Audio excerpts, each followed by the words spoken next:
Guys ඔයාලා තාමත් හිතාගෙන ඉන්නේ ශාක වලට පණ නැහැ කියලාද? එහෙනම් මේ වීඩියෝ එක ඔයාලට. ඔයාලෙන් ගොඩක් කට්ටිය කුකුල් මස් එහෙම කද්දි සමහර අය විශේෂයෙන් වෙජිටේරියන් අය ඒ සත්තු පව්. ඒක නිසා මං ආයෙ කන්නේ නැහැ කියලා නොකා ඉන්නවා. හැබැයි යාළුවට ශාක එහෙම කද්දි කිසි අවුලක් වෙන්නේ නැහැ. මොකද යාළුවට පණ නැහැ කියලානේ හිතන් ඉන්නේ. ගයිස් අලුතෙන් සයන්ටිස්ට්ලා පරීක්ෂණ කරද්දි හොයාගෙන තියෙනවා ශාක වලට කන් ඇහෙනවා කියලා. ඒ කියන්නේ එක එක සද්ද බද්ද අහන්න පුළුවන් කියලා. වාතයේ යන සමහර ශබ්ද යාට ඇහුම්කන් දෙන්න පුළුවන්ලු. ඉතින් මේක ටෙස්ට් කරන්න දළඹුවේ කොළ කනවා වගේ සද්දයක් රෙකෝඩ් කරලා එහෙම්ම මේ කොළේ ගාවට ගිහින් ඒක තිප්පු ගමන් ඒ ශාක ඒක කන්න බැරි වෙන්න ඒ කොළේ ගාව ටොක්සික් කෙමිකල් එකක් ප්‍රොඩියුස් කරලා තියෙනවා. ඉතින් ඇත්තම කිව්වොත් එතන දළඹුවෙක්වත් නැහැ.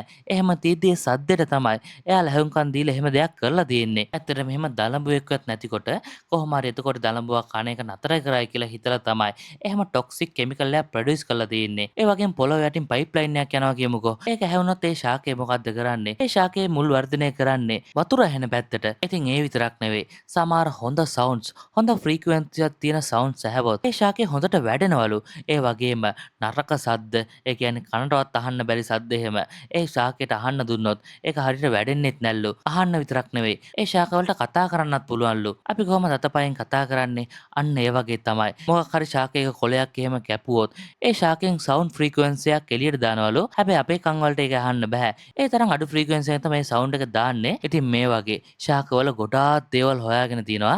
ඒකෙන්ම ඔයාලට තේරුම් ගන්න පුළුවන් ශාකවලටත් පණ තියනවා කියලා. ඒ කියන්නේ නිකන් නමට විතරක් නෙවෙයි. එයාලටත් හානි කරද්දී ලොකු වේදනාවක් දැනෙනවා. හැබැයි වැඩේ කියන්නේ එයාට වේදනාවක් දැනෙනවා කියලා. අපිට ඒක දැනෙන්නේ නැති එක විතරයි මෙතන වැඩේ තියෙන්නේ. එහෙම දැනනවා නම් වෙජිටේරියන් අය පළතුරු එළවලුත් නොකා ඉඳීද? යටින් කමෙන්ට් එකක් දාන්න.